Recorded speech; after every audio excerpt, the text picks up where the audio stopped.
இந்த வருடம் வந்து சென்னை புக் ஃபேருக்கு வந்து 10 லட்சம் பேர் வந்திருக்கிறதா ரிப்போர்ட்ஸ் நம்மளால பார்க்க முடியுது. சென்னை புக் ஃபேர் நான் போயிருந்த பொழுது கிட்டத்தட்ட 400க்கும் மேற்பட்ட கடைகள்ல புத்தகங்களை என்னால பார்க்க முடியுது. பல புத்தகங்கள் வந்து அன்பப்ளிஷ்டு புக்ஸ் கூட நம்மளுக்கு சென்னை புக் ஃபேர்ல கிடைக்கும். Doctor Baba Saheb writings and speeches and கரஸ்பாண்டன்ஸ்ங்கிற புக் கைப்பட எழுதின அந்த பேஜஸை வந்து நம்மளுக்கு வந்து தொகுத்து வழங்கியிருக்காங்க. 1639 இருந்து 1808 வரைக்கும் மெட்ராஸ்ல வந்து எப்படி எக்கனாமிக் டெவலப்மெண்ட் நடந்தது, 1840 இருந்து 1894 வரைக்கும் எப்படி இருந்தது மெட்ராஸ், கிராம ஊராட்சி, அரசாங்கம். இந்த மூணாவது புக் நான் ஏன் ரொம்ப இம்பார்ட்டண்டா இதை வாங்கினேன் இந்த வருஷம் அப்படின்னு பாத்தீங்கன்னா, சோஷியல் ரிஃபார்ம் வந்து கேரளால எப்படி வந்து நாராயணகுரு அவர்கள் வழியா வந்தது. இந்த புஸ்தகத்தின் வழியா ஏன் நம்ம வள்ளலாரை தெரிஞ்சுக்கணும்னா, வள்ளலார் வந்து முக்கியமான அலும்னை கிரேசன்ல யாருன்னு பாத்தீங்கன்னா டாக்டர் B.R. அம்பேத்கர் அவர்கள். Socio political views of Vivekananda வந்து பெருமளவுல புக்ஸே கிடையாது, இன்ஃபேக்ட் புக்கே கிடையாது. புஸ்தகங்கள் தான் இன்ஸ்ட்ருமெண்ட் ஆஃப் டிரான்ஸ்ஃபர்மேஷன் ஆஃப் அவர் self, instrument of transformation of the country, instrument of transformation of the humanity at large picture. அப்போ ஹியூமனிட்டியோட ப்ராக்ரஸே புக்கால தான் அப்படிங்கிறது நம்மளால புரிஞ்சுக்க முடியுது. சென்னை புக் ஃபேர் ஆகப்பட்டது புஸ்தகத்துடைய நெருக்கத்தை நம்மளுக்கு கொடுக்கறத நம்மளால பார்க்க முடியுது. லீகல் டாக்ஸ் நேயர்களுக்கு அன்பு வணக்கங்கள். சென்னையில புக் ஃபேர் நடந்துகிட்டு இருக்கு. சென்னையில நடக்கிற புக் ஃபேர் ஆகப்பட்டது ஒரு அற்புதமான விஷயம்.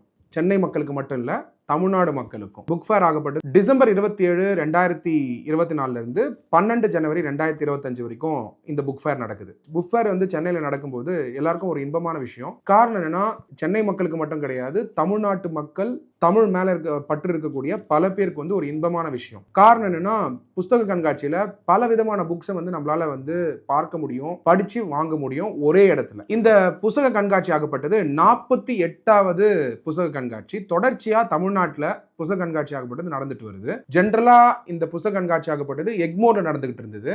இப்போ வந்து சென்னை YMCA கிரவுண்ட்ல பல வருடங்களா நடந்துகிட்டு இருக்கு. முதல்ல புஸ்தக கண்காட்சி நான் வந்து போனது வந்து என்னுடைய ஸ்கூல் டைம்ல போயிருந்தேன். அப்போ என்னுடைய அப்பா வந்து முதல்ல இந்த புஸ்தக கண்காட்சிக்கு என்னை கூட்டிட்டு போயிருந்தாரு. ஸோ ஜென்ரலா நம்ம சின்ன வயசுல இருந்து புத்தகங்கள் வந்து வாங்கி கொடுத்தாலும் நம்ம படிக்க மாட்டோம். ஸோ புஸ்தகம் கண்காட்சிக்கு போகும்பொழுது அது ஒரு போரிங் எக்ஸசைஸா தான் இருக்கும் அப்படின்றது வந்து நினைச்சிட்டு இருந்தேன். புஸ்தக கண்காட்சி கூட்டிட்டு போயிட்டு ஒரு புஸ்தக கடைக்கும் இன்ட்ரோடியூஸ் பண்ணி, என்னுடைய அப்பா இந்த மாதிரி புஸ்தகங்கள்லாம் இருக்கு, ஒரு கடையில இந்த புஸ்தகங்கள் இருக்கும், இப்படி வந்து லிட்ரேச்சர் இருக்கு, சைக்காலஜி புக்ஸ் இருக்கு, லீடர்ஷிப் புக்ஸ் இருக்கு, அப்புறம் சப்ஜெக்ட் புக்ஸ் கிடைக்கும், அப்புறம் சித்தாந்த ஓரியன்டா இருக்கக்கூடிய பல புஸ்தகங்கள் இருக்கும் அப்படிங்கறத வந்து ஒரு பிரீஃப் கொடுத்து ஒரு கடைக்கும் கூட்டிட்டு போகும்போதும் இன்ட்ரோடியூஸ் பண்ணுவார். அப்படி இன்ட்ரோடியூஸ் பண்ணும்போது அந்த டைம்ல வந்து இதோட இம்பாக்ட் என்னன்னு நம்மளுக்கு தெரியல. சப்சிக்வெண்டா என்னோட நண்பர்கள் வந்து அந்த டைம்ல கூட பெருசா வந்து ஸ்கூல் படிக்கும்போது யாருமே வந்து புத்தக கண்காட்சி போய் நான் பார்க்கல அந்த டைம்ல. பட் வருங்காலங்கள்ல ஒரு புத்தக கண்காட்சியும் வந்து நடக்கும் பொழுது அந்த டேட்ஸ் வந்து நம்ம நியூஸ் பேப்பர்ல பார்ப்போம். சில புத்தக கண்காட்சிக்கு நம்ம போவோம், சில புத்தக கண்காட்சிக்கு நம்ம போக முடியாம போயிடும். வேலையின் காரணமாக நம்ம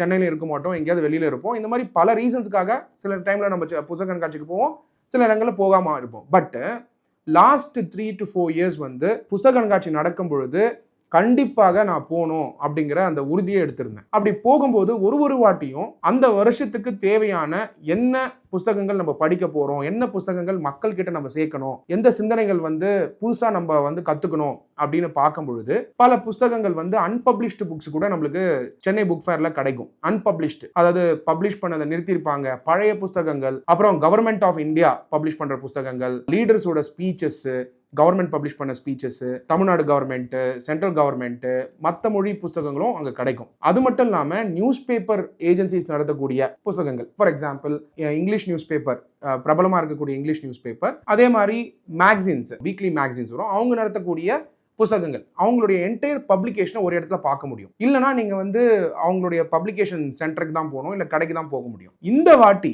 சென்னை புக் ஃபேர் நான் போயிருந்த பொழுது கிட்டத்தட்ட 400க்கும் மேற்பட்ட கடைகள்ல புத்தகங்களை என்னால பார்க்க முடியுது. நான் என்ன பார்த்தேன்னா, ஸ்கூல்ல இருந்து இப்போ வரைக்கும் நான் டிராவல் பண்ணதில்ல, சென்னை புக் ஃபேர்ல டிராவல் பண்ணதில்ல, ஒரு வருடம் போய் இந்த வருடம் ஸ்டால்ஸ் வந்து ஏறினது மட்டும் இல்லாம புஸ்தகங்களுடைய அந்த கவனம், அதாவது பல புஸ்தகங்கள் வந்து கவனிக்கப்படாத புஸ்தகமா இருந்துட்டு இருந்தது. அந்த புஸ்தகங்களுக்கு வந்து மக்கள் வந்து நோக்கி போயிட்டு படிக்கக்கூடிய விஷயத்தை நான் என்னால பார்க்க முடிஞ்சுது. எஸ்பெஷலா இந்த வருடம் வந்து சென்னை புக் ஃபேருக்கு வந்து 10 லட்சம் பேர் வந்து லாஸ்ட் டிசம்பர் 2027 இருந்து ஜனவரி 9ஆம் தேதி வரைக்கும் வந்திருக்கிறதா ரிப்போர்ட்ஸ் நம்மளால பார்க்க முடியுது. அப்படி பார்க்கும் பொழுது நான் ஒரு கடையா போகும் பொழுது இந்த வருடம் அரசியலமைப்பு சட்டத்தினுடைய சாராம்சத்தை தெரிஞ்சுக்கிறதுக்காகவும் ஒரு சில ஆன்மீக புத்தகங்கள் வாங்கணும் அப்படிங்கிறதுக்காகவும் அப்புறம் அட்வொகசி ரிலேட்டடா அட்வொகேட்ஸ் படிக்கக்கூடிய புத்தகங்கள் என்னென்ன இருக்கும் அப்படிங்கிற மாதிரியான புத்தகங்கள் நோக்கி தான் நான் போனேன். ஏன்னா ஒரு வாட்டி நம்ம புக் ஃபேர் போகும்பொழுது நம்ம வந்து என்ன ஆப்ஜெக்ட்டுக்காக புக் ஃபேருக்கு போறோம் அப்படிங்கிறது ரொம்ப இம்பார்ட்டன்ட். அந்த வருடம் எந்த நாலேஜை மக்கள் கிட்ட கொண்டு போய் சேர்க்கிறோம்னு நினைக்கிறோம் அந்த பர்பஸோட தான் புக் ஃபேருக்கு போறது உண்டு. இந்த வருஷம் நான் போன பர்பஸ் வந்து அரசியல் சட்டத்தை எப்படி வந்து மக்களுக்கு டெமோக்ரட்டைஸ் பண்ணணும், நிறைய நாலேஜை வந்து எப்படி டெமோக்ரட்டைஸ் பண்ணணும் அப்படிங்கிற அந்த எண்ணத்தோட போய் பார்க்கும் பொழுது நிறைய அன்பப்ளிஷ்டு புக்ஸ் வந்து என்னால் சோர்ஸ் பண்ண முடிஞ்சுது. அதில் ஃபர்ஸ்ட் சூஸ் பண்ண புக் வந்து இந்த புத்தக கண்காட்சியில இருந்து doctor Baba Saheb writings and speeches and கரஸ்பாண்டன்ஸ்ங்கிற புக். இந்த புக் ஆகப்பட்டது வால்யூம் 21. இந்த புக்கை பப்ளிஷ் பண்ணது government of Maharashtra source material publication கமிட்டின்னு ஒன்று போட்டு டாக்டர் பாபா சாஹேப் அம்பேத்கர், மகாத்மா ஃபூலே அண்ட் ராஜ்ஸ்ரீ ஷாஹூ அப்படிங்கிற பப்ளிகேஷன், கவர்மெண்டோட பப்ளிகேஷன். இந்த புத்தகத்தோடைய அருமையான விஷயம் என்னன்னா, டாக்டர் பாபா சாஹேப் BR அம்பேத்கர் அவர்கள் கைப்பட எழுதின அந்த பேஜஸை வந்து நம்மளுக்கு வந்து தொகுத்து வழங்கியிருக்காங்க. ஒரு பேஜ்லையும் பார்த்தீங்கன்னா அவர் கைப்பட எழுதின லெட்டர்ஸு, கரஸ்பாண்டன்ஸு, ரைட்டிங்ஸு, செலக்ஷன்ஸை சோர்ஸ் பண்ணி கொடுத்துருக்காங்க. இது கவர்மெண்ட் ஆஃப் மகாராஷ்டிராவுடைய பப்ளிகேஷன் இருக்கிறதுனால சப்சிடைஸ்ட் ரேட்ஸை எல்லா மக்களுக்கும் போய் சேரணும் அப்படின்றதுக்காக கொடுத்துட்ருக்காங்க. அது மட்டும் இல்லாமல் இதில் பியூட்டி என்னன்னா, இந்த புக்கோட பியூட்டி என்னன்னா, எக்ஸாக்ட் அந்த லெட்டர்ஸே ஜெராக்ஸ் பண்ணி வச்சிருக்காங்க. பாபா சாஹேப் அவர் எழுதின letters and correspondence and speeches. So writings வந்து நம்ம பிரிண்ட்ல பார்த்துருக்கோம், அவருடைய ரைட்டிங்ஸும் ஸ்பீச்சஸும் நம்மள பிரிண்ட்ல பார்த்துருக்கோம். பட் அதே ரைட்டிங்ஸ் அவர் கைப்பட எப்படி எழுதியிருக்காரு, எப்படி வந்து அந்த லெட்டர்ஸ் வந்து டிராஃப்ட் பண்ணியிருக்காருங்கிறத ஒரு லெட்டர்ல இருந்து நம்மளால பார்க்க முடியுது. இது வந்து ஒரு அருமையான புஸ்தகம். ஃபர்ஸ்ட் புஸ்தகமா இது வாங்கினேன். அடுத்து ரெண்டாவது இம்பார்ட்டன்ட் புஸ்தகம் நான் வாங்கினது வந்து மெட்ராஸ் டு லண்டன் அப்படிங்கிற புஸ்தகம். இந்த புஸ்தகத்துல முக்கியமான குறிப்புகள் என்ன சொல்லப்படுதுன்னா, இந்த புஸ்தகம் வந்து study in international trade and economic development 1639 இருந்து 1808 வரைக்கும் மெட்ராஸ்ல வந்து எப்படி எக்கனாமிக் டெவலப்மெண்ட் நடந்தது, மெட்ராஸை ஏன் வந்து பிரிட்டிஷ் பீப்புள் வந்து பிரிட்டிஷ் ஆட்சியில வந்து முக்கியத்துவம் கொடுத்தாங்க, ஏன் பிரிட்டிஷ் ஆட்சியாளர்களே அதாவது பியூரோக்ராட்ஸ் பிரிட்டிஷ் லண்டன்ல இருந்து யூகேல இருந்து வரக்கூடிய ஆட்சியாளர்கள், கலெக்டர்ஸு, கவர்னர் ஜெனரல்ஸு, இவங்க எல்லாருமே வந்து பார்த்தீங்கன்னா மெட்ராஸ்க்கு வரணும் அப்படிங்கிறது தான் அவங்களுடைய கோலாக இருந்துகிட்டு இருந்தது. ஏன் மெட்ராஸ்னா, ஃபர்ஸ்ட் காரணம் வந்து ரெவென்யூ, ட்ரேடு, ஹார்பர் கனெக்டிவிட்டி, இங்கே இருக்கக்கூடிய மக்களுடைய அன்பு, அதுக்கப்புறம் அவங்களுடைய அந்த பணிவான செயல்பாடு, இதெல்லாம் பார்க்கும் பொழுது மெட்ராஸ் வந்து ஒரு administratively strong and revenue orient பிளேஸாக இருந்துட்டு இருந்தது நம்மளால் பார்க்க முடியுது. இந்த புக்கை ஏன் நம்ம வாங்கணும், இது ஏன் நான் வாங்கணும்னு நினச்சேன்னா, மெட்ராஸ் வந்து எப்படி டெவலப் ஆச்சு, நம்ம இங்கே இருக்கோம், மெட்ராஸில் இருக்கோம், தொடர்ச்சியாக வந்து நம்ம வந்து இங்கே வந்து ப்ரொஃபஷன் பண்ணுறோம், இங்கே இருக்க எஜுகேஷன் இன்ஸ்டியூஷனால தான் நம்ம இவ்வளோ தூரம் வர முடியுது. அப்படி இருக்கும் பொழுது மெட்ராஸோடைய டெவலப்மெண்ட் பாத் எப்படி இருந்தது அப்படிங்கிறது வந்து சீரீஸ் ஆஃப் புக்ஸ் பப்ளிஷ் பண்ணியிருக்காங்க. இது ஒரு புக்கு மெட்ராஸ் டு லண்டன். இதோட செட் ஆஃப் புக்ஸ் என்னன்னா, urban colonial cosmography of Madras and the British 1640 1894 வரைக்கும் எப்படி இருந்தது மெட்ராஸ். அதுக்கப்புறம் work and life of the people in the black town and the suburbs of colonial Madras, அதுல வந்து எப்படி இருந்திருக்கு அப்படிங்கிறது. அடுத்தது British colonial game played and displayed in Madras through institutions and long term impact அப்படிங்கிற புத்தகம். Soldiering in Madras and British colonial conquest through military எப்படி இருந்ததுன்றது. அதுக்கப்புறம் முக்கியமாக இந்த செட்ல நான் ரொம்ப விருப்பப்பட்டு வாங்கின புத்தகமாகப்பட்டது மெட்ராஸ்ல வந்து அந்த டைம்ல டெக்னாலஜி டிரான்ஸ்ஃபரும் building the British empire in Madras through communication and speed எப்படி நடந்தது 1732 இருந்து 1898 வரைக்கும். இந்த புத்தகம் கம்ப்ளீட்டா மெட்ராஸ் அப்படிங்கிற நம்ம இருக்கக்கூடிய இடத்த எப்படி உருவாக்குனாங்க பிரிட்டிஷ், அது எப்படி வந்து எவால்வ் ஆச்சு. இன்னைக்கு மெட்ராஸ் பார்த்தீங்கன்னா விரிவடைஞ்சு இப்போ மெட்ராஸ் சிட்டி ஆகப்பட்டது எக்ஸ்பேண்ட் ஆயிருக்கு. பட் சென்டர் ஆஃப் மெட்ராஸ், அது பாரிமுனை, அங்க இருக்கக்கூடிய அட்மினிஸ்ட்ரேட்டிவ் செட்டப், அங்க எப்படி வந்து ட்ரேட் நடந்தது, ஹார்பர் செட்டப் எப்படி இருந்தது அப்படிங்கிறது எழுத்து வடிவத்தில் நம்மளுக்கு இந்த புத்தகத்தில் வந்து நம்மளால பார்க்க முடியுது. நீங்க வந்து மெட்ராஸை பத்தி தெரிஞ்சுக்கணும், இந்த ட்ரேட் வச்சு தெரிஞ்சுக்கணும், பிசினஸ் ஆங்கிள் தெரிஞ்சுக்கணும், மெட்ராஸ் எப்படி வந்து இந்த செழிப்பான ஒரு சிட்டியா இருந்தது தெரிஞ்சுக்கணும், இப்பயும் செழிப்பான சிட்டியா தான் இருந்துட்டு இருக்கு அப்படின்னும் போது எப்படி வந்து அந்த கட்டமைப்பு இருக்கு, மெட்ராஸோட கட்டமைப்பு இருக்குன்னு தெரிஞ்சுக்கிறதுக்கு இந்த செட் ஆஃப் புக்ஸ் வந்து டெஃபினட்டா ஹெல்ப்ஃபுல். மூணாவது இம்பார்ட்டன்ட் புக்கு நான் வாங்கினது என்னன்னா, கிராம ஊராட்சி நிர்வாக கையீடு. கிராம ஊராட்சி அரசாங்கம் இந்த மூணாவது புக்கு நான் ஏன் ரொம்ப இம்பார்ட்டண்ட்டாக இதை வாங்கினேன் இந்த வருஷம் அப்படின்னு பார்த்தீங்கன்னா, நம்மளுடைய வில்லேஜ் அட்மினிஸ்ட்ரேஷன் ஆகப்பட்டது பஞ்சாயத்து ஓரியன்டாக இருக்கு. அது மட்டும் இல்லாமல் கிராஸ் ரூட் டெமோக்ரஸி வந்து எப்படி ஃபங்க்ஷன் ஆகுது அப்படிங்கிறது வந்து நம்மளுடைய அரசமைப்பு சட்டத்துல இருந்து நம்மளால தெரிஞ்சுக்க முடியுது. வில்லேஜ்ல வந்து பஞ்சாயத்து இருக்கும், பிடிஓ ஆஃபீஸ் எப்படி ஃபங்க்ஷன் ஆகுதுன்னு. பட் அவங்களுக்குன்னு இருக்கக்கூடிய ரூல்ஸ் அண்ட் ரெகுலேஷன்ஸ் என்ன, கிராம ஊராட்சியில எப்படி வந்து அரசாங்கம் செயல்படுத்துறாங்க அப்படிங்கிறத வந்து தெரிஞ்சுக்கணும்னு ஆசைப்பட்டு இந்த புத்தகம் வாங்கினேன். பட் இந்த புத்தகத்துல ரொம்ப இம்பார்ட்டன்ட் விஷயம் என்னன்னா, கிராம மேம்பாடு ஆகப்பட்டது தொடர்ச்சியா அட்மினிஸ்ட்ரேட்டிவ் செட்டப் வழியா தான் நமக்கு நடக்கும். ஸோ அந்த ரூல்ஸ் அண்ட் ரெகுலேஷன்ஸ் அண்ட் ஆக்டை வந்து ஸ்பெசிஃபிக்கா நாலேஜபிளா நம்ம ஒரு வாட்டி படிச்சோம்னு சொன்னாக்க டெஃபினட்டா வில்லேஜ் அட்மினிஸ்ட்ரேஷன் ஆங்கிள் எப்படி வந்து நம்மளோட வில்லேஜஸை வந்து டெவலப் பண்ணலாம் அப்படிங்கிற ஐடியேஷன் நம்மளால வந்து யோசிக்க முடியும். ஸோ நம்ம வந்து யூனியன் கவர்மெண்ட் எப்படி ஃபங்க்ஷன் பண்றாங்கன்னு தொடர்ச்சியா நம்ம வந்து பார்க்குறோம், ஸ்டேட் கவர்மெண்ட் எப்படி ஃபங்க்ஷன் பண்றாங்கன்றதை தொடர்ச்சியா பார்க்குறோம். ஆனால் அது third important aspect of the constitution வந்து பஞ்சாயத்து, லோக்கல் பாடிஸ். அதுல முக்கியமா கிராம ஊராட்சி எப்படி செயல்படணும், எந்த மாதிரியான ரூல்ஸ் அண்ட் ரெகுலேஷன்ஸ் படி செயல்படுது, அங்க இருக்கக்கூடிய அங்கீகாரங்கள் என்ன, அரசாங்கம் வந்து எப்படி வந்து ஒரு ஆர்டர்ஸை பாஸ் பண்ணா கிராம ஊராட்சியில அது இம்ப்ளிமெண்ட் பண்ணப்படுது, பவர்ஸ் என்ன, ரைட்ஸ் என்ன அங்க இருக்கக்கூடிய சிட்டிசனுக்கு அப்படிங்கறத வந்து தெரிஞ்சுக்கிறது வந்து ரொம்ப அவசியம். இந்த புத்தகம் அதாவது கிராம ஊராட்சி நிர்வாக கையீடு ஆகப்பட்டது ரொம்ப இம்பார்ட்டன்ட். இந்த புத்தகம் முக்கியமா யாரு வந்து கையில வச்சிருக்கணும் அப்படின்னா, பஞ்சாயத்து தலைவர் எல்லாருமே வச்சிருக்கணும். இப்ப பஞ்சாயத்து தலைவர்னு பாத்தீங்கன்னா ஒரு ஊர் பஞ்சாயத்துக்குமே தலைவர்கள் இருக்காங்க. அவங்க வந்து தினந்தோறும் வந்து பல ஜியோ பேஸ் பண்ணி ஆர்டர்ஸ் போடுறது இல்ல அதை இம்ப்ளிமெண்ட் பண்ற இடத்துல இருந்துட்டு இருக்காங்க. ஃபார் எக்ஸாம்பிள் கிராம சபை நடத்துறது என்ன மாதிரியான ரூல்ஸ் அண்ட் ரெகுலேஷன்ஸ்குள்ள நடத்தணும், கிராம சபையில பாஸ் பண்ற ரெசல்யூஷன் ஆகப்பட்டது சட்டசபை மாதிரியா எப்படி அப்படிங்கிற அந்த கண்ணோட்டம் இருக்கணும். சட்டசபையில பாஸ் பண்ற சட்டம் மாதிரியா இல்ல அதுக்கான பவர்ஸ் என்ன, அதோட வேலிடிட்டி என்ன, லீகல் வேலிடிட்டி என்னன்னு தெரிஞ்சுக்கணும். அப்படி தெரிஞ்சுக்கணும்னு சொன்னாக்க ஒரு பஞ்சாயத்து தலைவரும் இந்த நாலேஜை வந்து எடுத்துக்கிறது ரொம்ப ரொம்ப இம்பார்ட்டன்ட். இன்ஃபேக்ட் இந்த புத்தகத்தை வச்சு நீங்க ட்ரைனிங்கே கொடுக்கலாம் பஞ்சாயத்து தலைவர்களுக்கும் பஞ்சாயத்து பிரசிடென்ட்டுக்கும். காரணம் அந்த ட்ரைனிங் வழியா அவங்களுடைய உரிமைகள் என்ன, அவங்க செயல்படுத்தும் போது மக்கள் கிட்ட எப்படி செயல்படணும், கிராம ஊராட்சியுடைய கட்டமைப்பு எப்படி இருக்குன்னு கண்டிப்பா என்லைட்டன் பண்ணா இது வில்லேஜுடைய அட்மினிஸ்ட்ரேஷனுக்கும் வில்லேஜ் பிரசிடென்ட்டுக்கும் இது டெஃபினட்டா இந்த புக் வந்து பயன்படும் நினைச்சேன்.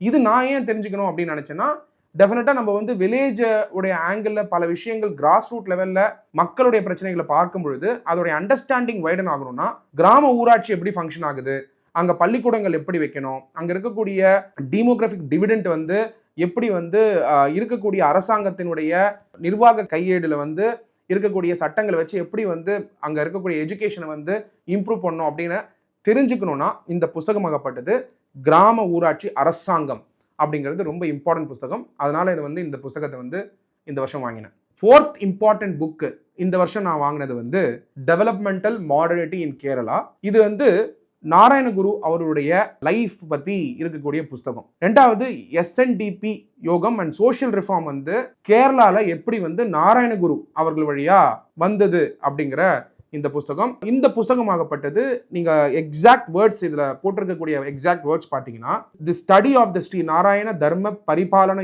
யோகம், one of the earliest social reform movements in Kerala, investigates the relationship between social reform, religion and caste. The yogam drew inspiration from the ideas of Sri Narayana Guru, which suited the aspiration of the upwardly mobilization of the people அப்படிங்கிறத பார்க்க முடியுது. இதுல முக்கியமா 2 கண்ணோட்டம் இந்த புத்தகத்துல இருந்து நம்ம வந்து கத்துக்க முடியும் அப்படின்னு என்னுடைய கணிப்பு. ஏன்னா ஃபியூ பேஜஸ் பார்க்கும்பொழுது religion as well as social reforms from the perspective of caste எப்படி நடந்தது கேரளால அப்படிங்கிறது வந்து இந்த புத்தகம் வழியா நம்மளால புரிஞ்சுக்க முடியும் அப்படிங்கிறதுக்காக இந்த புத்தகம் வாங்கினேன். இதுல டெவலப்மெண்டல் மாடர்னிட்டி இன் கேரளா அப்படின்னும் பொழுது ப்ரோக்ரெசிவ்னஸ் வந்து கேரளால எப்படி நடந்தது, எந்த மாதிரியான சித்தாந்தங்களால நடந்தது, அது மட்டும் இல்லாம நாராயணகுரு அவர்களுடைய சித்தாந்தம் எப்படி இருந்தது, கேரளால இருக்கக்கூடிய விளிம்பின மக்களுக்கு நாராயணகுருவுடைய தாட்ஸ் வந்து எப்படி போய் ரீச் ஆச்சு, எப்படி அந்த சோஷியல் ரிஃபார்ம் ஆகப்பட்டது பெரிய மூவ்மெண்ட் ஆகி இன்னைக்கு கேரளா வந்து ப்ரோக்ரெசிவா போயிட்டு இருக்கு அப்படிங்கிறத தெரிஞ்சுக்கிறது வந்து டெஃபினட்டா ரொம்ப important from the perspective of Sri Narayana Guru அவர்கள். கேரளாவுடைய டெவலப்மெண்ட் வந்து நம்ம புரிஞ்சுக்கிறதுக்கு இந்த புத்தகம் ஒரு சிறந்த புத்தகமா அமையும். 5வது இம்பார்ட்டன்ட் புத்தகம் நான் வந்து இந்த வருஷம் வாங்கியிருக்கிறது வந்து reservation policy for private sector why and how அப்படிங்கிறது. இந்த புஸ்தகமாகப்பட்டது ஒரு சின்ன பப்ளிகேஷன் தான், ஒரு ஃபியூ பேஜஸ் தான், ரஃப்லி வந்து ஒரு 29 பேஜ் வந்து 31 பேஜ் தான் இருக்கும். ஆனால் இதில் டிஸ்கஸ் பண்ணியிருக்கக்கூடிய ஆஸ்பெக்ட்ஸ் ஆகப்பட்டது அஃபர்மேட்டிவ் ஆக்ஷன் எப்படி வந்து பல நாடுகளில் ஈவன் பிரைவேட் செக்டரில் நடந்திருக்கு அப்படிங்கிறது. இப்போ நம்ம இந்தியாவில் பார்த்தீங்கன்னா அஃபர்மேட்டிவ் ஆக்ஷன் ஆகப்பட்டது நம்மளுடைய ஆர்டிகல் 14லேருந்து ஆர்டிகல் 32ல இருக்கக்கூடிய ஃபண்டமெண்டல் ரைட்ஸை பேஸ் பண்ணி நம்ம அஃபர்மேட்டிவ் ஆக்ஷன் கொண்டு வந்தோம். எஸ்பெஷலாக article 14, article 15, article 16, article 17, article 18, article 18 வரைக்கும் இருக்கக்கூடிய அரசு சட்டத்தில் இருக்கக்கூடிய ஆர்டிகல்ஸை பேஸ் பண்ணி நம்ம அஃபர்மேட்டிவ் ஆக்ஷன் கொண்டு வந்தோம். பட் அதை தாண்டி அது வந்து original intention of the constitution. But அதை தாண்டி பல டெவலப்மெண்ட்ஸ் வந்து சுப்ரீம் கோர்ட் ஜட்மெண்ட்ஸ் வழியாகவும் reservation policies over period of time reform ஆகி இப்போ எக்கனாமிக்கலி வீக்கர் செக்ஷன் வரைக்கும் நம்ம வந்திருக்கோம். பட் இந்த ரிசர்வேஷன் பாலிசி ஆகப்பட்டது கவர்மெண்ட் அப்படிங்கிறதுக்கும் ஸ்டேட் ஆர்டிகல் 12 படி தான் இருக்கக்கூடிய அமைப்புகள் மட்டும்தான் இருந்துகிட்டு இருக்கு. அப்படி இருக்கும் பொழுது ரிசர்வேஷன் ஆகப்பட்டது பிரைவேட் செக்டருக்கு வரணுமா, வேணுமா, கொண்டு வந்தால் எப்படி கொண்டு வரணும் அப்படிங்கிறது வந்து ஒரு முக்கியமான விஷயம் நம்ம தெரிஞ்சுக்க வேண்டியது. தமிழ்நாட்டில் பார்த்தீங்கன்னா சத்யவாணி முத்து அவர்கள் இந்த பிரைவேட் ரிசர்வேஷனை பற்றி பல மாநாடுகள்லையும் எழுத்து வடிகள்லையும் நிறைய கட்டுரைகளை எழுதுனது நம்மளால பார்க்க முடியுது. பட் இந்த நேரத்தில் reservation policy for private sector நம்ம நாட்டில் வேணுமா, வருமா, எப்படி வந்து உலக லெவலில் இருக்கக்கூடிய பல நாடுகள் வந்து பிரைவேட் செக்டாருக்கும் ரிசர்வேஷன் கொண்டு வந்திருக்காங்க அப்படிங்கிறத நம்ம தெரிஞ்சுக்க வேண்டியது ரொம்ப அவசியம். அதனால இந்த புஸ்தகம் ஒரு சிறப்பான புஸ்தகம். நீங்க பிரைவேட் செக்டார்ல ரிசர்வேஷன் கொண்டு வரணுமா வேணாமான்ற அந்த விவாதத்துக்கு ஒரு விடையா இந்த புஸ்தகம் அமையும் அப்படின்னு நம்ம நினைக்கலாம். 6வது புஸ்தகமா நான் வாங்கின புஸ்தகம் வள்ளலார் கண்ட ஒருமைப்பாடு. இந்த புஸ்தகம் ஆகப்பட்டது 1966 சாகித்யா அகாடமி அவார்டு வாங்கின புஸ்தகம். இந்த புஸ்தகம் எழுதினவர் வந்து மாப்போ சிவஞானம் அவர்கள். இந்த புஸ்தகத்தின் வழியா ஏன் நம்ம வள்ளலாரை தெரிஞ்சுக்கணும்னா, வள்ளலார் வந்து கம்பேஷனேட் ஸ்பிரிச்சுவல் லீடர் மட்டும் இல்லாம சமுதாய சீர்திருத்தத்துக்கு வந்து பல விஷயங்கள் செஞ்சதை நம்மளால பார்க்க முடியுது. அது மட்டும் இல்லாம சமய, சமூக, பொருளாதார மாறுதல்களுக்கு ரொம்ப இம்பார்ட்டன்ட். இந்த 3 டைமென்ஷனையும் இந்த புஸ்தகத்தை நம்மளால பார்க்க முடியுது. வள்ளலாருடைய சன்மார்க்க நெறி பத்தி இருக்கக்கூடிய கமெண்ட்ரி வந்து ரொம்ப கம்மியா தான் நம்மளால புத்தகங்கள் நம்மளால பார்க்க முடியுது. வள்ளலாருடைய ஜீவ காருண்யமா இருக்கட்டும், வள்ளலாருடைய சன்மார்க்க நெறியா இருக்கட்டும், பல புத்தகங்கள் வந்து நம்மளால வந்து சோர்ஸ் பண்ண முடியாது. பட் இந்த புஸ்தகம் சாகித்ய அகாடமி வாங்கின இந்த புஸ்தகம் வள்ளலார் கண்ட ஒருமைப்பாடுங்கிற புஸ்தகம் ஒரு அருமையான புஸ்தகம். காரணம் என்னன்னா, இந்த புஸ்தகம் படிக்கும் போதே திருவருப்பால் இருக்கக்கூடிய சாராம்சம் எல்லாமே நம்மளால புரிஞ்சுக்க முடியுது. அதனால வள்ளலார் கண்ட ஒருமைப்பாடு புஸ்தகத்தை இந்த வருடம் ஒரு சிறப்பான புஸ்தகமா கன்சிடர் பண்ணி நான் இந்த புஸ்தகம் வாங்கியிருக்கேன் அப்படிங்கிறத ரொம்ப இம்பார்ட்டண்டா தெரியப்படுத்துறேன்.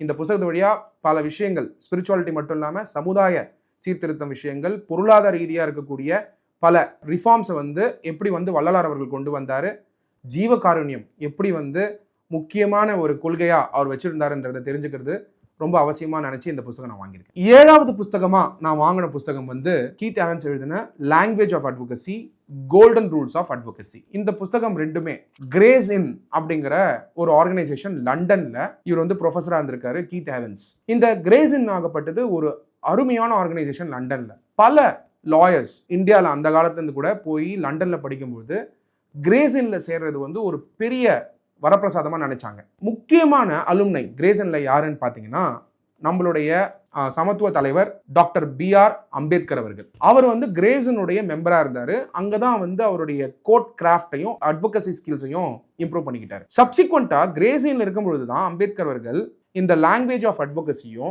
கோல்டன் ரூல்ஸ் ஆஃப் அட்வொகசியும் அங்க ட்ரெயின் ஆகுறாரு. அந்த ட்ரெயின் ஆன அந்த கண்டென்ட்டை தான் வந்து இந்த புக்ல வந்து பிற்காலத்துல லெக்சரா வந்து கொடுக்க ஆரம்பிச்சாங்க. கிட்டத்தட்ட ஒரு 300 வருஷங்கள் இருக்கக்கூடிய அட்வொகசி பிராக்டிஸ்க்கு ஒரு அட்வொகேட்டா பிராக்டிஸ் பண்ணணும், லாயரோட ஸ்கில்ஸை நீங்க இம்ப்ரூவ் பண்ணிக்கணும், கோர்ட் கிராஃப்ட்ஸை வந்து நீங்க மேம்படுத்திக்கணும் அப்படின்னும் பொழுது லாங்குவேஜ் ஆஃப் அட்வொகசியும் golden rules of advocacy Keith Evans அவர்கள் எழுதின இந்த புத்தகம் மிக அருமையான புத்தகம். நீங்க வந்து கிரேசின் இல்ல இருக்கக்கூடிய கோட் கிராஃப்டை பத்தி தெரிஞ்சுக்கணும்னா இந்த புத்தகம் வந்து ஒரு ரெக்கமெண்டட் புத்தகமா நீங்க கண்டிப்பா படிக்கணும். 8வதா நான் வாங்கின புத்தகம் வந்து நாளும் ஒரு நற்சிந்தனை அப்படிங்கிற புத்தகம். நீதியரசர் மு. கற்பக விநாயகம் அவர்கள் எழுதினது. நம்மளுக்கெல்லாம் கற்பக விநாயகம் சார் பத்தி தெரியும். பிரபல வழக்கறிஞராக இருந்தாரு. சப்சிக்வெண்டா வந்து நீதிபதியா இருந்தாரு, சீஃப் ஜஸ்டிஸா இருந்தாரு ஜார்க்கண்ட் ஹைகோர்ட்டுக்கும். அவருடைய புத்தகங்கள் ஆகப்பட்டது ஒரு தாட் ப்ரொவோக்கிங் புத்தகங்கள். அவருடைய ஸ்பீச்சே வந்து ஒரு தாட் ப்ரொவோக்கிங்கா இருக்கும், ஒரு இன்ஸ்பிரேஷனலா இருக்கும். கற்பகநாயகம் சாருடைய ஸ்பீச். அவருடைய புக்கு நாளும் ஒரு நற்சிந்தனை அப்படிங்கிறது அவரு பேசின ஸ்பீச்ல இருந்து பேர்ல்ஸ் ஆஃப் விஸ்டம் எடுத்து இந்த புத்தகத்துல சீக்வன்ஸ் பண்ணி கொடுத்துருக்காங்க. ஒரு நாளுமே வந்து ஒரு சின்ன ஒரு கோட்ஸை வந்து இந்த புத்தகத்துல சார் கொடுத்துருக்காரு. அந்த புத்தகம் ஒரு அருமையான புஸ்தகம். It's a important recommendation for everyday's inspiration. இந்த நாளும் ஒரு நற்சிந்தனை அப்படிங்கிற புஸ்தகம் it's an important book for everyday's inspiration. 9வது புஸ்தகமாக நான் வாங்கினது ஒரு 2 புத்தகம் சேர்த்து வாங்கினேன். அந்த 2 புத்தகம் ஆகப்பட்டது socio political views of Vivekananda, then bow of burning gold about Netaji சுபாஷ் சந்திர போஸ். இந்த 2 புத்தகமுமே எப்படி வந்து ரெவல்யூஷனரிஸ், தாட் லீடர்ஸ் வந்து செயல்படுறாங்க, எப்படி வந்து அவங்களோட தாட்ஸ் வந்து not only political life but also social லைஃப்க்கு வந்து எப்படி டிரான்ஸ்ஃபார்ம் ஆகுது அப்படிங்கிறத வந்து என்னால் இந்த புத்தகத்தை வந்து பார்க்க முடிஞ்சுது. ஃபியூ பேஜஸ் ஃப்ளிப் பண்ண உடனேயே அந்த புத்தகத்துலேருந்து நிறைய கிஸ்ட் வந்து எனக்கு இன்ஸ்பைரிங்காக இருந்தது. அதனால் இந்த 2 புத்தகமும் ஒரு ரெக்கமெண்டட் புத்தகமாக டெஃபினட்டாக உங்களுக்கு சஜஸ்ட் பண்ணுவேன். காரணம் வந்து சின்ன புத்தகம், but socio political views of Vivekananda வந்து பெருமளவில் புக்ஸே கிடையாது, இன்ஃபேக்ட் புக்கே கிடையாது. நிறைய புத்தகம் வந்து விவேகானந்தர் வந்து ஆன்மீக சொற்பொழிவு ஆற்றுறது தான் நம்மளால் பார்க்க முடிஞ்சுது. அது ஒரு பெரிய ஓஷன், பட் சிறு துளி பெருவெள்ளம் அப்படிங்கிற ஒரு கொட்டேஷன் நீங்கள் கேள்விப்பட்டிருப்பீங்க. அந்த மாதிரி ஒரு சின்ன புத்தகம், ஆனால் socio political views of Vivekananda எப்படி வந்து அவர் வந்து சோஷியோ பொலிட்டிக்கல் வியூஸ் வந்து கேரி பண்ணாரு, விவேகானந்தர் வந்து வெளிநாடுகள் போகும்பொழுது அந்த வியூஸை வந்து எப்படி எக்ஸ்பிரஸ் பண்ணாரு அப்படிங்கிறதுக்கான ஒரு அருமையான புத்தகம். அதை தாண்டி சுபாஷ் சந்திர போஸ் பற்றி பல புக் இருக்கு, பட் ஒரு சின்ன கிஸ்டில் அவருடைய தாட் ப்ராசஸ் என்ன, எப்படி செயல்பட்டாரு, சுதந்திரத்துக்காக எப்படி செயல்பட்டார், அவரோட பிளான் ஆஃப் ஆக்ஷன் என்னவா இருந்தது இந்தியாக்காக, அவருடைய வெல்ஃபேர் மெஷர்ஸ் வந்து மக்களுக்கு என்ன கொண்டு வரணும்னு நினைச்சாரு, போஸ்ட் இண்டிபெண்டன்ஸ் வந்து இந்தியா எப்படி இருக்கணும்னு நினைச்சாரு அப்படிங்கிறது வந்து இந்த புத்தகம், கிரண் முகர்ஜி அவங்க எழுதின புத்தகம் வந்து பவ் ஆஃப் பர்னிங் கோல்ட் அப்படிங்கிறது வந்து ஒரு அருமையான புத்தகம். Definitely it's recommended reading. அடுத்த ரொம்ப இம்பார்ட்டன்ட் புத்தகம் ஆகப்பட்டது unpublished writings of doctor B.R. Ambedkar. இந்த புத்தகங்கள் இருக்கக்கூடிய கண்டென்ட், அதாவது அன்பப்ளிஷ்ட் ரைட்டிங், அதாவது பாபா சாஹேப் டாக்டர் B.R. அம்பேத்கரோட வாழ்க்கையில பல புக்ஸ் வந்து அவருடைய காலம் தொட்டு அந்த புத்தகங்கள் வந்து வெளியே வராமல் இருந்தது. சப்சிக்வெண்ட்டாக ஒரு ஃபியூ இயர்ஸ் முன்னாடி அவருடைய வீட்டிலிருந்து சோர்ஸ் பண்ண அந்த புக்ஸ் ஆகப்பட்டது அவர் ஹேண்ட் ரிட்டன் ரைட்டிங்ஸ்லேருந்து எக்ஸ்ட்ராக்ட்ஸ் எடுத்து பப்ளிஷ் பண்ணாங்க. கவர்மெண்ட் ஆஃப் மகாராஷ்டிரா பப்ளிஷ் பண்ணாங்க. இது 2016 பப்ளிஷ் பண்ணுறாங்க. அன்பப்ளிஷ் ரைட்டிங்ஸை பப்ளிஷ் பண்ணாங்க. இது எஜுகேஷன் டிபார்ட்மெண்ட்டில் பப்ளிஷ் பண்ணுறாங்க. ரொம்ப லிமிடெட் புக்ஸ் தான் அதை பிரிண்ட் பண்ணாங்க. இன்ஃபேக்ட் பேப்பர்ஸ்லேயே நம்மளால் பார்க்க முடியுது. பல புத்தகங்கள் அன்பப்ளிஷ் ரைட்டிங்ஸ்லாம் வந்து பப்ளிஷே பண்ணுறதில்ல ரீசெண்டாக அப்படின்னு சொல்லிட்டு ரீசெண்டாக நம்மளால் பேப்பர்ஸ்லையும் பார்க்க முடிஞ்சுது. அப்படி இருக்கக்கூடிய பப்ளிகேஷன் அன்பப்ளிஷ் ரைட்டிங்ஸ் கூட இன்னைக்கு சென்னை புக் ஃபேரில் நம்மளால சோர்ஸ் பண்ண முடிஞ்சுது. அதுவும் government of Maharashtra education department publish பண்ண புத்தகம். ஸோ இதுலேருந்து நம்ம புரிஞ்சுக்க வேண்டியதுனா, ஒரு புத்தகம் நம்ம வாங்க போகும்போது ஒரு புத்தகத்துலையும் வந்து நீங்கள் ஒரு புத்தகத்தோடையும் உரையாடணும். அதாவது என்ன மாதிரியான தேடுதலோட சென்னை புக் ஃபேருக்கு போறீங்கன்றது ரொம்ப இம்பார்ட்டன்ட். நீங்கள் ஒர்க் பண்ணக்கூடிய ரிலேட்டட் புக்ஸாக இருக்கலாம். இன்னைக்கு பல புக்ஸ் வந்து ஆன்லைன்லேயே கிடைக்குது, சாஃப்ட் காப்பியாவே கிடைக்குது, பிடிஎஃப்ல கிடைக்குது, நீங்கள் கிண்டல்ல படிக்கலாம், அமேசான், ஃப்ளிப்கார்ட் போன்ற ஆன்லைன்ல வாங்கலாம். But nothing can replace visiting a book fair. ஒரு புக் ஃபேர் நீங்க போகும்பொழுதும் உங்களுடைய புத்தகங்கள் நீங்க வாங்குறது செகண்டரி, பட் அந்த என்டையர் புக் ஃபேர் போய் ஒரு கடைக்கும் போய் அந்த புக்ஸை பார்த்துட்டு அந்த நாலேஜை வந்து ஒரு எக்ஸ்டெண்டட் அண்டர்ஸ்டாண்டிங் கூட பார்க்கும்போது உங்களுடைய காக்னிட்டிவ் எபிலிட்டி ஆன் புக்ஸ் வந்து வரும். அப்படி வரும்பொழுது ஒரு காலகட்டத்துக்கு அப்புறம் உங்களுடைய வேலையோ இல்லாட்டி உங்களுடைய சிந்தனைகள் வந்து வளரும் பொழுது அந்த புத்தகம் அங்கே பார்த்தது உங்களுக்கு ஞாபகம் வர வாய்ப்பு இருக்கு, இல்லை அந்த புத்தகங்களுடைய கடையுடைய அமைப்பு உங்களுக்கு ஞாபகம் இருக்கலாம். அதனால உங்களுடைய தாட் பேட்டர்ன் அண்ட் தாட் ஸ்ட்ரக்சரே வந்து பல மடங்கு வந்து உயரும். இதை தாண்டி ஒரு சில காலகட்டத்தில் நம்ம வந்து பல புத்தகங்கள் நம்ம வந்து சோர்ஸ் பண்ணும்பொழுது அந்தந்த டைம்ல இருக்கக்கூடிய நம்மளுடைய மெச்சூரிட்டி அண்ட் எவல்யூஷனை பேஸ் பண்ணி தான் நம்ம புத்தகங்கள் நம்ம சூஸ் பண்ணுவோம். But over period of time சில புத்தகங்கள் வந்து நீங்க வாங்கியிருக்க மாட்டீங்க, அந்த புத்தகங்கள் சப்சிக்வெண்டா வாங்கியிருப்பீங்க, அதுல இன்ட்ரெஸ்ட் இருந்திருக்காது. ஒரு சில புத்தகங்கள் பாத்தீங்கன்னா நிறைய பேர் வந்து இந்த புத்தகங்களை பத்தி விமர்சிச்சிருப்பாங்க, அந்த புத்தகங்களை வாங்க தோணும். ஸோ ஒரு காலகட்டத்திலையும் நீங்க எவால்வ் ஆகும் பொழுது, உங்களோட மெச்சூரிட்டி எவால்வ் ஆகும் பொழுது,